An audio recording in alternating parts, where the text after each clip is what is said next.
Milost, milosrdenství a pokoj od Boha Otce i od Ježíše Krista, Syna Otcova v pravdě a lásce.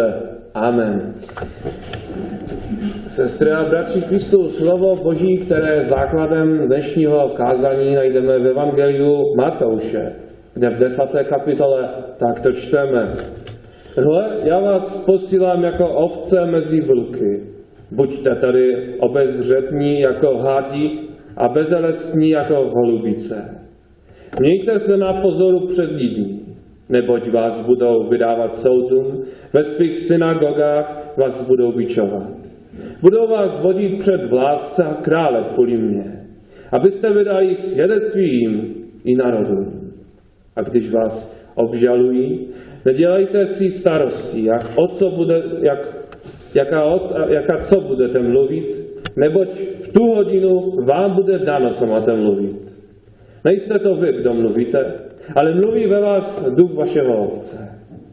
Vydá na smrt brat bratra a otec dítě. Povstanou děti proti rodičům a připraví je o život.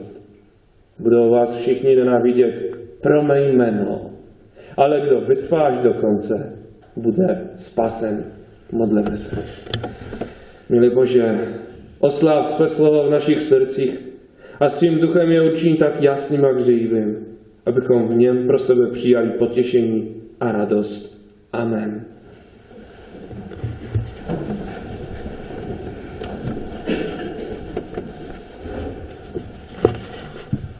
Sestry a bratři v Kristu, vždycky bylo pro mě problematické, možná, že také pro vás, že v ten druhý den Vánoc vzpomínáme prvního mučedníka Štěpána.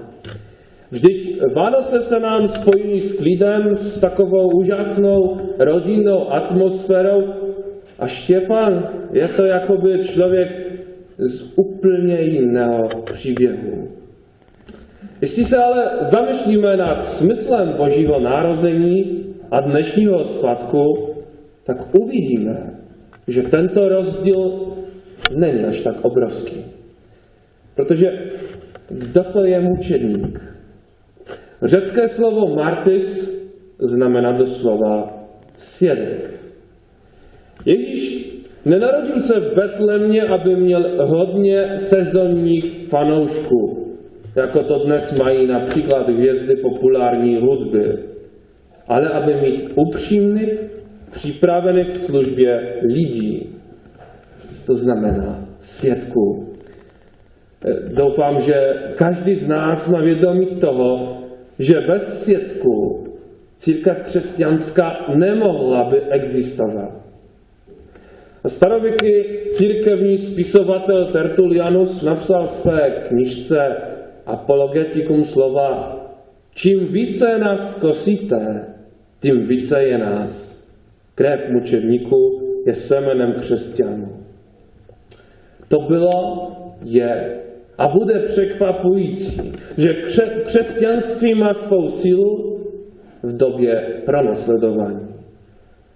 Proč tak je? Protože v takových situacích neupuštějí své víry ty, kdo věří upřímně. Tak my jako lidé hledáme upřímné postavy, protože dost máme ve světě lží a pokrytectví. Do toho svědectví, takže to nejstrašnější, to je mučednictví, působí na nás jako takový budík, co je velmi důležité, obzvlášť pro našeho často ospalého křesťanství. Každé století dějin církve bylo plné svědků a mučedníků. Takže v minulém století byli i evangeličtí mučedníci, jako například německý teolog Dietrich Bonhoeffer nebo Julius Burše, biskup evangelické církve AWE v Polsku. My dnes těšíme se na pokoj. Ale pamatujme, že pokoj nepřichází bez nákladů. Takže Boží pokoj, o kterém jistě často slyšíme, je možné díky krvavé oběti Krista. Pokoj také dává nám možnost na svědectví. Stačí se podívat kolem sebe. Stačí se podívat na hodně lidí, kteří s Kristem v srdci mění svět, který je kolem ní. Sestra, bratři v Kristu, bohužel není snadno být svědkem Ježíše. Příklad, který jsme slyšeli v Evangeliu Matouše, hle, já vás posílám jako ovce mezi vlky, on pochází z židovské mentality. Od období, když Jozue vzal zemi kananejskou, Izraelci byli obklopeni přes sousední pohanské kmeny. Tím způsobem Izrael byl ohrožený dvakrát. Za prvé vojensky, jakože sousední národy byly nejen neochotné vůči novým obyvatelům, ale měli často také silnější armády. Takže Izraelci, kdyby měli celou svou naději jen v své vlastní síle, tak dlouho by se ze své samostatnosti netěšili. Je to právě první situace, ve které byli oni jako ovce mezi vlky. To bylo teoreticky a logicky nemožné by prožít. Ale to Izraelci měli přednost. To Izraelci byli v lepší situaci, protože měli Boha, který fakt existoval a který existuje. Byli jako ovce a ovce, když přijdou vlky, tak jedinou svou naději mají v pastýři. Bohužel nevždy o tom pamatovali a tak zjevil se druhý problém, druhé ohrožení, které bylo ještě horší než to vojenské, protože týkalo se náboženství. Je to pro mě až děsivé. Děsivě překvapující, jak rychlo vyvolený národ odmítl jediného a pravého Boha, aby se přizpůsobit k svým sousedům. Odmítnuli pravdu pro krátké a iluzorní výhody. A je to také pro nás upozornění, abychom měli úctu vůči naší víry. Abychom vždy věděli, co je křesťanské a co není. Protože v dnešním světě je obrovské ohrožení synkretismu. Člověk postmoderní má rád sám vytvořit svou vlastní náboženství. Celý problém v případě křesťanství je to, že to neexistuje. Protože jsme vírou, která pochází ze zjevení. Bůh se nám zjevil ve svém slově a nakonec v Ježíši Kristu, jak čteme v prologu dopisu Židům, mnohokrát a mnohými způsoby mluvil Bůh otcům našim ústy proroků. V tomto posledním čase k nám promluvil ve svém synu, jehož ustanovil dědicem všeho a skrze něhož stvořil i věky. Aby vytrvat ve víře, musíme důvěřovat pastýřovi, kterým je náš Pán a Spasitel Ježíš Kristus. Ten, kterého narozeniny včera jsme slavili, ten, který nepřišel po to, aby být pro nás jen sladkem a bezbranným miminem, ale aby být tím, který stane mezi ovcemi a vlky. Musíme ale pamatovat, že Bůh nedaje plnou záruku bezpečnosti v tom dočasném světě. A připomíná nám o tom příběh mučedníka Štěpana. Připomínají nám to naše sestry a bratři na celém světě, kteří trpí z důvodu své křesťanské víry. Jsme jako věřící v obrovském nebezpečí, ale v našem případě týká se ono především naší víry, o kterou často nemáme dostatečný zájem, v které chybí taková upřímná důvěra Bohu a také znalost Boha, jeho slova, jeho zákonů.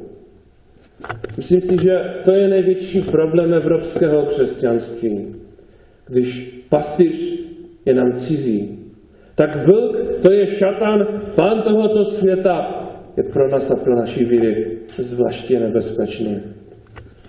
Sestra a bratři v Kristu, v dnešním evangeliu čteme také Budou vás všichni nenávidět pro mé jméno, ale kdo vytrvá až do konce, bude spasen. Když to slyšíme, tak jak se cítíme? Máme z toho strach? Myslím si, že každý rozumný člověk spíš chtěl by mít přátele, než nepřátele.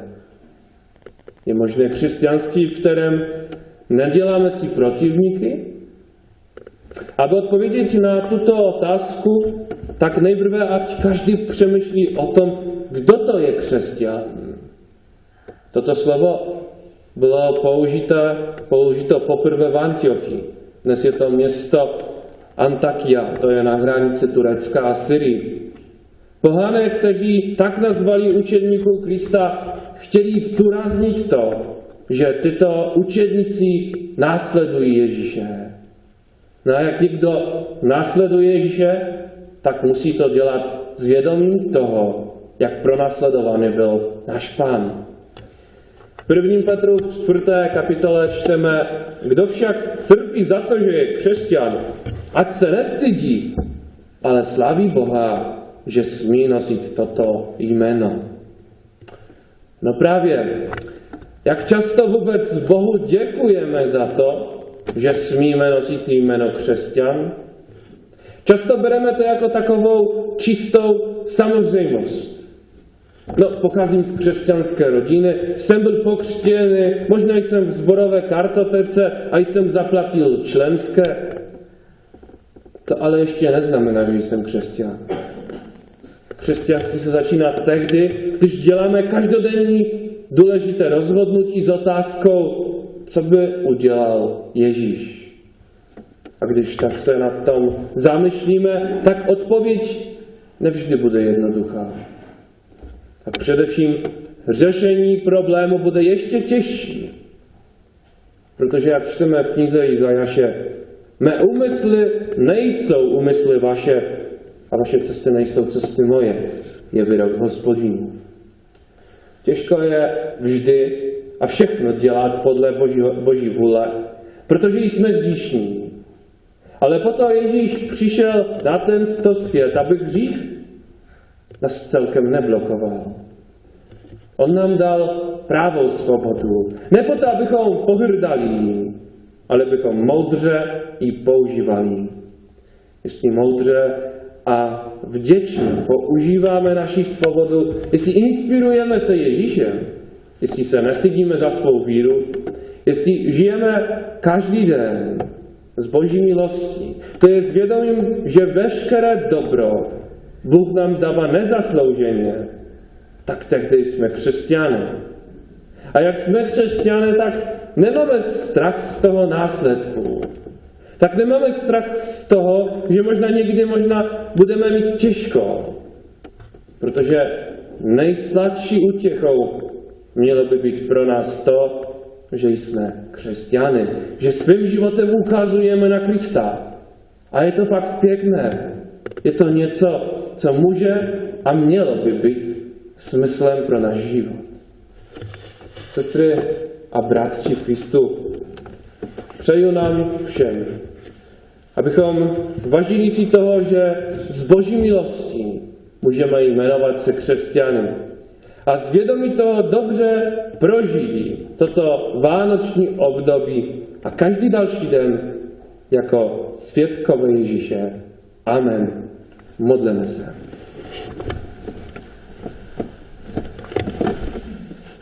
Všemohoucí Bože, ty jsi dal svého syna ku padu i povstání mnohých v Izraeli a za znamení, kterému se budou spírat. Jako tvůj lid neseme na sobě znamení tvého syna. Děkujeme ti za to, že můžeme se zvat křesťany a vzpomoc nás, abychom svým životem to ukazovali. Děkujeme ti za svědky, kteří nasledovali Krista v utrpení ve smrti. Dej, abychom